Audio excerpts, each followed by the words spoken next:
sholat jamaah? Alhamdulillah. Mana tepuk tangannya dari Cirebon dan Bandung? Masya Allah masih di tema kita yang luar biasa hari ini. Pintu rezeki keluarga terkunci, siapa yang menutupnya? Ibu Karyati tadi nanya, kenapa kok anak saya nggak bisa dihubungin, nggak pernah ngunjungin saya. Udah 1 tahun, lebaran kemarin bahkan nggak datang. Cucunya coba ditelepon, anaknya coba ditelepon tapi nggak diangkat. Nah ini coba ya, buat coba yang masih punya orang tua, yang orang tuanya jauh, yang nggak pernah dikunjungin, silakan dengar dulu nih dari guru-guru kita. Silakan Ustaz Syam dulu, silakan. Bismillahirrahmanirrahim. Mohon izin Ibu Karyati yang gak angkat telepon cucunya doang atau seanak-anaknya juga gak mau? Atau semuanya? Ya cucu-cucunya. Anaknya mau?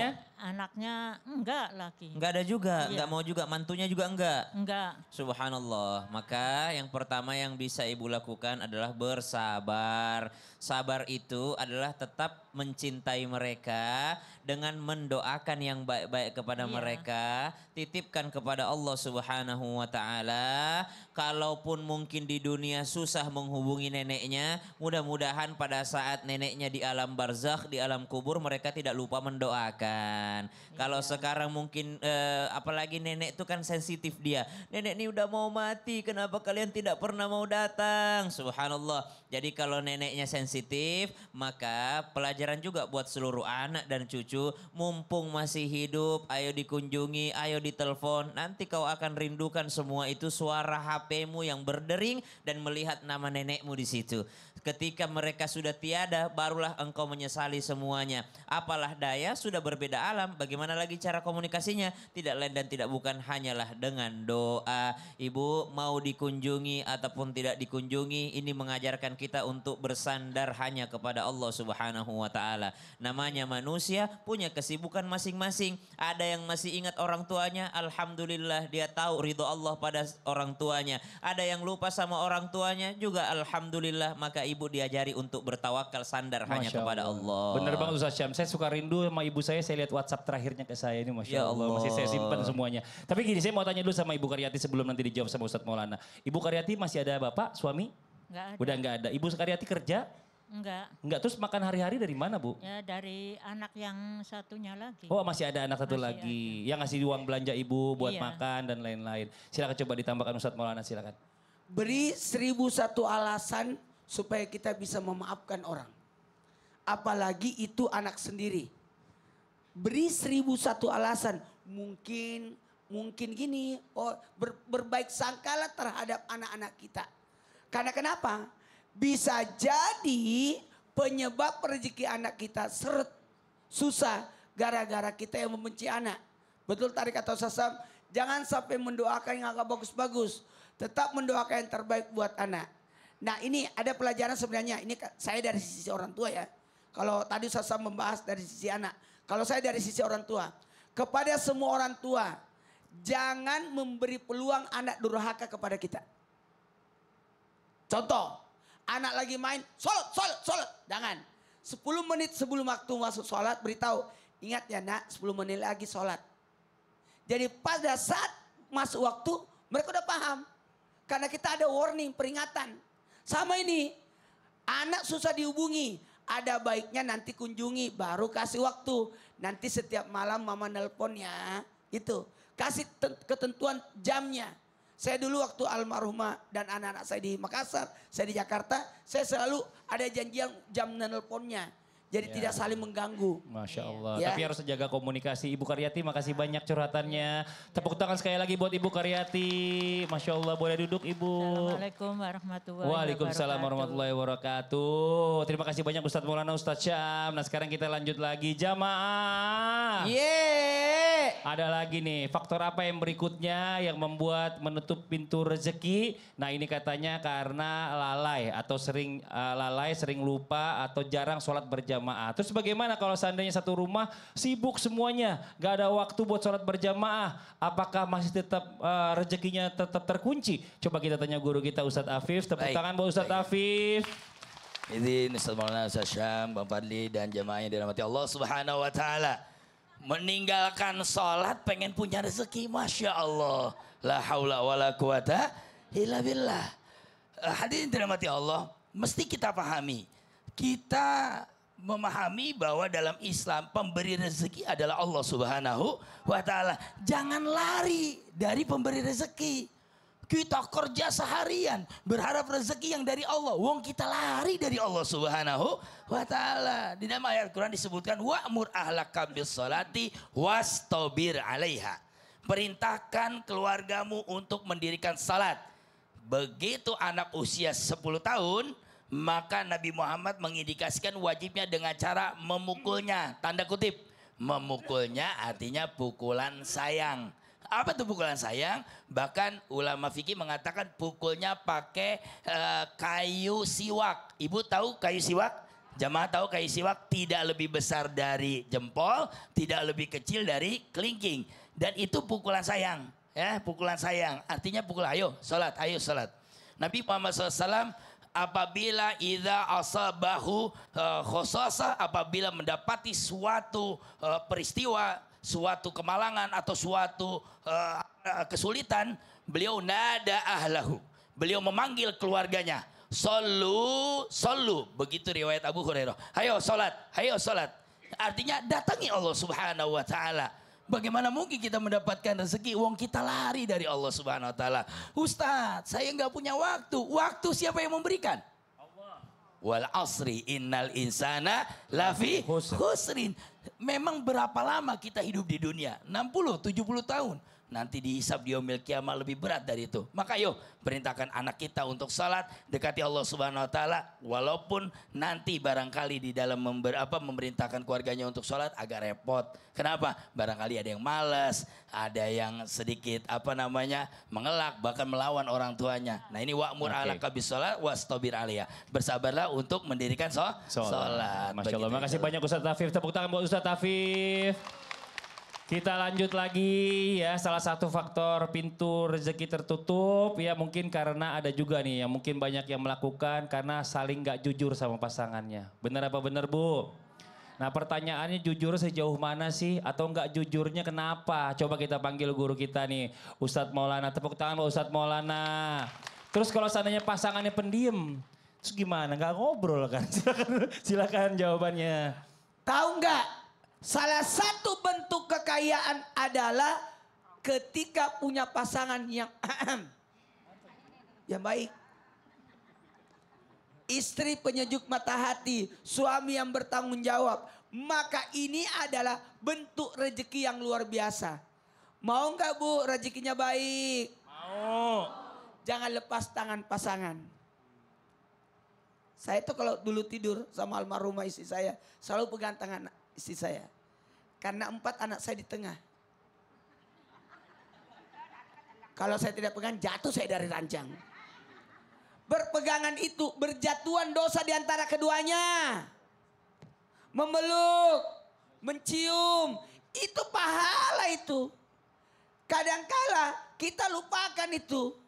Memuji pasangan. Jangan, mohon maaf ya.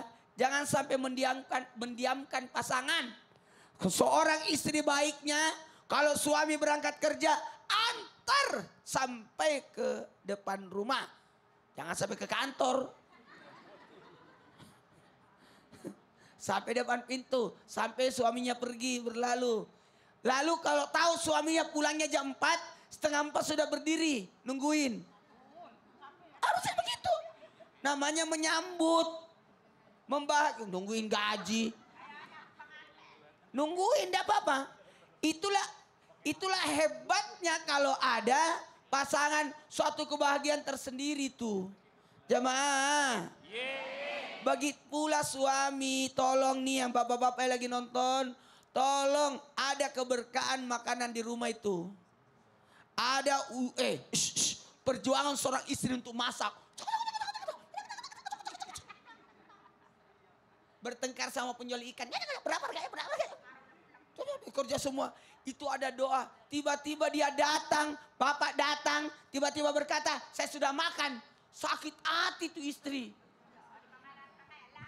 Kenapa?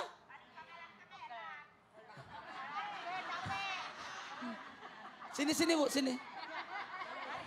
Sini. Bu, sini Ibu. Ibu harus. Ibu ngomongnya apa gak jelas Bu, sini coba sini Bu. Kalau Ibu. istri sudah masak, Ah, udah repot, udah pakai mic. tersedia, Suami suami datang, saya sudah makan, ibu gimana? Ali capek-capek, Terus? makan. Ah. Kasian, masakane. Oh begitu. Ya Allah, diketawa sendiri dia yang ngomong ya. Kangelan. Coba. Itu apa? Enak. Kangelan. Artinya Artinya Ali capek-capek, Ali pegel-pegel. orang capek-capek, pegel-pegel gak dimakan lagi. Gimana sih suami? Anterin pulang istrinya. Ayo saya salah. Iya. Makasih banyak Ibu. Tepuk tangan buat Ibu, Masya Allah. Makasih Ibu, boleh duduk lagi. Rezeki itu bisa dari suami, Betul. bisa dari istri, Betul. harus baik-baik. Masya Allah. Kalau sudah hilang istrinya, meninggal istrinya, nyesel itu. Siapa itu? Saya. Iya, tepuk tangan buat Ustadz Maulana. Masya Allah.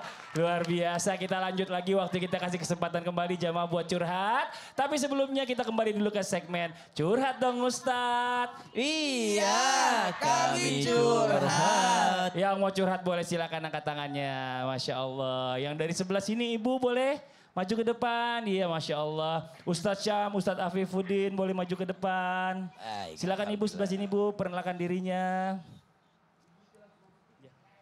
Bismillahirrahmanirrahim. Ya. Silakan Bu. Bismillahirrahmanirrahim. Assalamualaikum warahmatullahi wabarakatuh. Waalaikumsalam warahmatullahi wabarakatuh. Nama saya Wang Yulia dari Majelis Talim Al Hidayah Bandung. Tepuk tangan buat Ibu Yulia.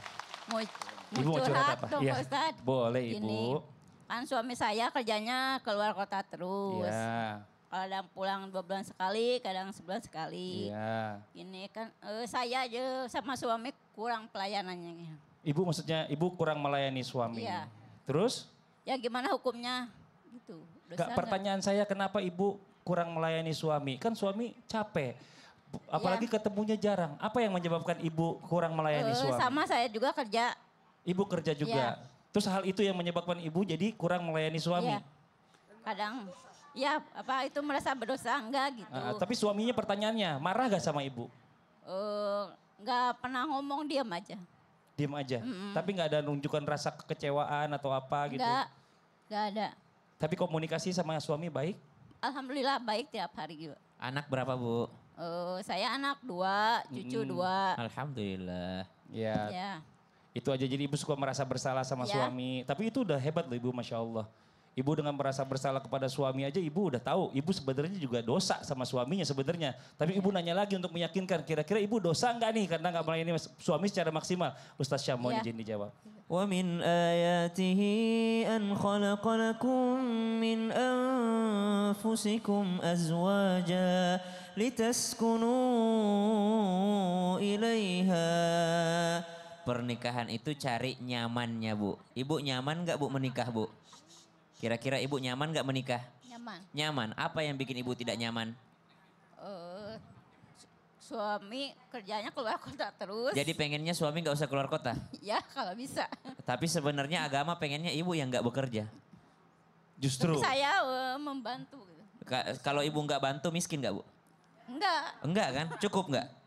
Cukup. Kira-kira kalau alhamdulillah. Ibu berhenti bekerja, Ibu tambah tenang atau tambah sengsara? Ya alhamdulillah sekarang udah berhenti baru Oh udah 1 berhenti, bulan. alhamdulillah. Tambah tenang? Alhamdulillah. Alhamdulillah. Tenang, ya. Sebenarnya Ibu bekerja alhamdulillah tidak ada larangan. Ibu bekerja membantu perekonomian keluarga bagus Masya Allah. Tapi kalau itu sudah mengganggu ketenangan rumah tangga, membuat Ibu merasa berdosa, membuat Ibu merasa kurang melayani suami, maka hilangkan sesuatu yang tidak wajib-wajib itu. Kan tidak wajib Ibu bekerja tuh. Ya. Ya, kecuali kalau wajib berdosa kalau ditinggalkan. Tapi ini sudah mengganggu ketenangan, mengganggu sakinahnya Ibu, maka Ibu coba hilangkan yang mengganggu sakinah tadi. Mudah-mudahan dengan cara begitu Ibu maksimal lagi. Ibu tidak bisa dipuaskan seluruh hati manusia. Tapi yang jelas pegangannya ini. Yang penting Allah ridho. Yang penting Allah nggak murka. Mudah-mudahan dengan begini. Kalaupun saya diuji dengan rumah tangga yang seperti ini. Masih banyak di luar sana yang ujiannya lebih berat daripada saya. Ya. Tapi Ibu, kalau saya lihat Ibu kayak ngerasa menyesal gitu. Apa Iya, Ibu ada kayak berat, sedih ada beban gitu. berat kayaknya. Apa yang Ibu rasain? Kenapa Ibu kayak sedih gitu kan? Kenapa sih Ibu?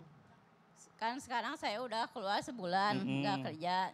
Ya, jadi suami sendiri yang kerja. Jadi merasa menyesal gitu saya waktu kerja dulu kurang melayani sama suami gitu. Ya, sekarang ibu tapi udah merasa lebih lega, lebih tenang gitu ya. Karena suami ibu udah bisa layani dengan baik berarti alhamdulillah. Belum pulang. Kenapa ibu?